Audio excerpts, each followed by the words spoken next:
ఏలూరు జిల్లా నూజివీడు పట్టణంలో జనసేన పార్టీ 13వ ఆవిర్భావ దినోత్సవ వేడుకలు అత్యంత ఘనంగా జరిగాయి.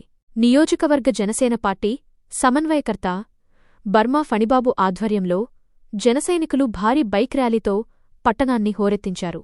పలు ప్రధాన కూడళ్లలో పార్టీ జెండా దిమ్మలను నాయకులు మరియు కార్యకర్తలు ఉత్సాహంగా ఆవిష్కరించారు.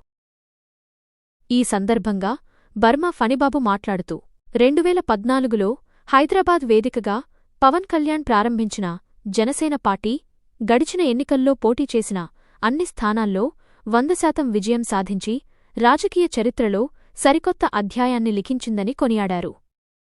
ప్రస్తుతం 13 లక్షల మంది సభ్యులతో బలంగా ఉన్న పార్టీ ఈ ఏడాది సభ్యత్వాలను రెట్టింపు చేసుకునే దిశగా అడుగులు వేస్తోందని ఆశాభావం వ్యక్తం చేశారు. ఆయన నిబద్ధత చూసి యువత పెద్ద ఎత్తున పార్టీలోకి వస్తున్నారని, ప్రజల సంక్షేమం కోసం, రాష్ట్ర అభివృద్ధి కోసం పవన్ కళ్యాణ్ ముఖ్యమంత్రి పదవిని సైతం త్యాగం చేశారని ఫణిబాబు గుర్తుచేశారు. ప్రస్తుతం మంత్రిగా ఆయన చేపట్టిన అన్ని శాఖల్లోనూ తనదైన ముద్ర వేస్తూ దేశంలోనే అత్యంత ప్రతిభావంతుడైన నాయకుడిగా పేరు గడించారని ప్రశంసించారు.